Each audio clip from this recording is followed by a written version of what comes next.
ಎನ್ಎಫ್ ನ್ಯೂಸಿಫೈಗೆ ಸ್ವಾಗತ. ನಾನು ನಿಮ್ಮ ಪ್ರೀತಿಯ ಲಕ್ಷ್ಮೀ ಶ್ರೀನಿವಾಸ್.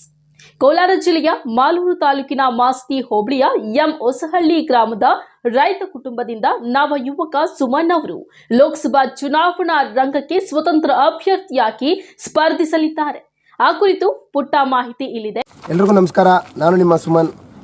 ಇವತ್ತು ಏನು ನಾವು 2024 ಕೋಲಾರ ಲೋಕಸಭಾ ಚುನಾವಣೆಗೆ ನಾವು ಸ್ಪರ್ಧಿಸಬೇಕು ಅಂತ ನಾವು ನಿಂತ್ಕೊಂಡು ಬಾಬಾ ಸಾಹೇಬ್ರ ಆಶಯಗಳನ್ನು ನಾವು ಗುರಿಯಾಗಿಟ್ಕೊಂಡು ಅವ್ರ ದಾರಿಯಲ್ಲಿ ನಾವು ನಡಿಬೇಕು ಅಂತ ಇವತ್ತು ಕಷ್ಟಪಟ್ಟು ಇವತ್ತು ನಮ್ಮ ಭಾಗಗಳಲ್ಲಿ ಯಾವುದೇ ಅಭಿವೃದ್ಧಿ ಇಲ್ಲ, ಯಾವುದೇ ಒಳ್ಳೆಯ ಕೆಲಸಗಳಾಗ್ತಾಯಿಲ್ಲ. ರಾಜಕಾರಣಿಗಳೆಲ್ಲ ಅವರವ್ರನ್ನ ಕಾಪಾಡೋದಕ್ಕೋಸ್ಕರ ಅವರವರ ಅನಿಸಿಕೆಗಳಲ್ಲಿ ನಮ್ಮ ಮತಗಳ ಮೇಲೆ ಧರ್ಮಗಳ ಮೇಲೆ ಹೊಡ್ಕೊಂಡು ಇವತ್ತೇನು ರಾಜಕೀಯಗಳು ಮಾಡ್ತಾರೆ. ಇದ್ರ ವಿರುದ್ಧ ಧ್ವನಿ ಎತ್ತಬೇಕು ಅನ್ನೋದೇ ನನ್ನ ಮುಖ್ಯ ಉದ್ದೇಶ.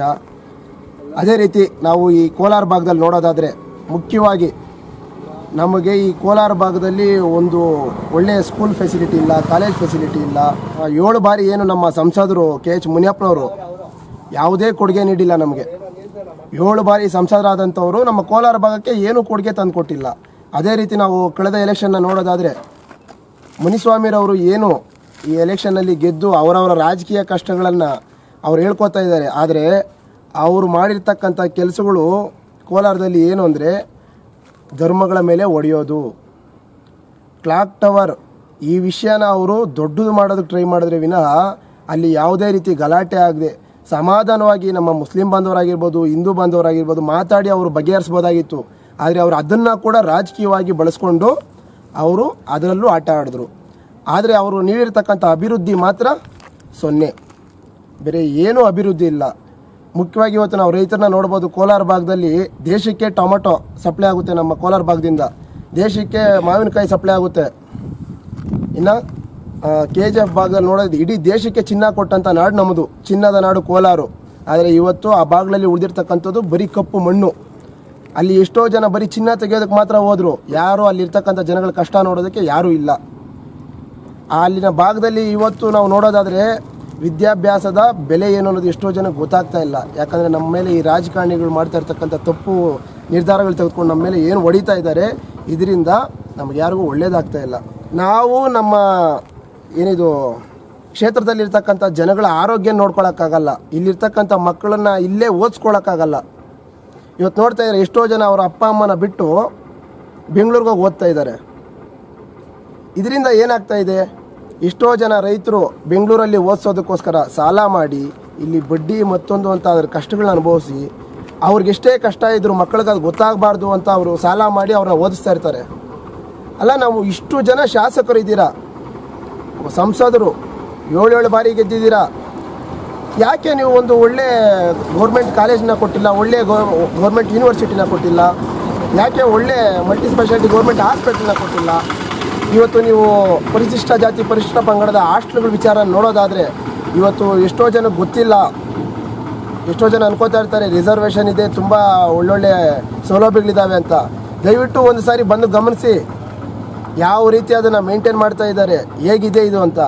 ಆವಾಗ ನಿಮಗೆ ಅದ್ರ ಬಗ್ಗೆ ನಿಜವಾಗ್ಲೂ ಗೊತ್ತಾಗುತ್ತೆ.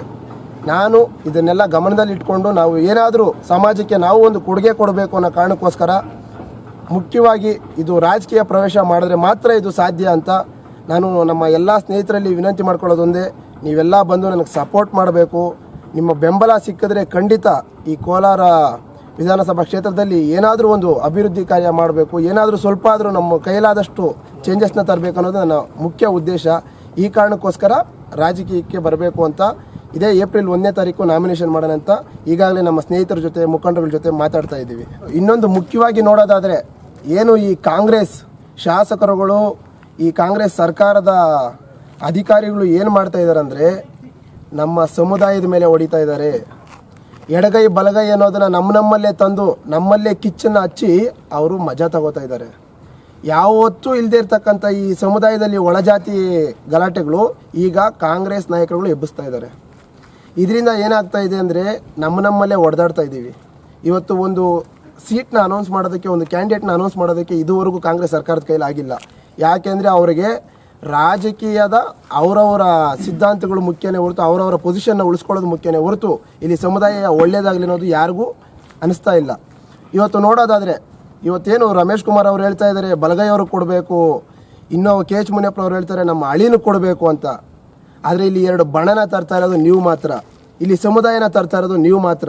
ಬೇರೆ ಯಾರ ಮನಸ್ಸಲ್ಲೂ ಇರದೇ ಇರತಕ್ಕಂಥ ವಿಷಯನ ನೀವು ಅದರಲ್ಲಿ ತುಂಬಿ ಇದನ್ನು ವಿಷ ಮಾಡಿ ನಮ್ಮ ಮೇಲೆ ನಮಗೆ ಗಲಾಟೆಗಳು ತಂದಿಡ್ತಾ ಇದ್ದೀರಾ. ಕಳೆದ ಒಂದು 6 ತಿಂಗಳಿಂದ ಒಳ ಮೀಸಲಾತಿಗೆ ಅಂತ ಏನು ಓಡಾಡಿದ್ರು ಇದರ ಗಲಾಟೆಗಳೆಲ್ಲ ನಾವು ನೋಡ್ತಾನೆ ಇದ್ದೀವಿ. ಆದರೆ ಇವ್ರು ಮಾಡ್ತಾ ಇರ್ತಕ್ಕಂಥದ್ದು 2 ಸಮುದಾಯನ ಬೇರೆ ಮಾಡ್ತಾ ಇದ್ದಾರೆ.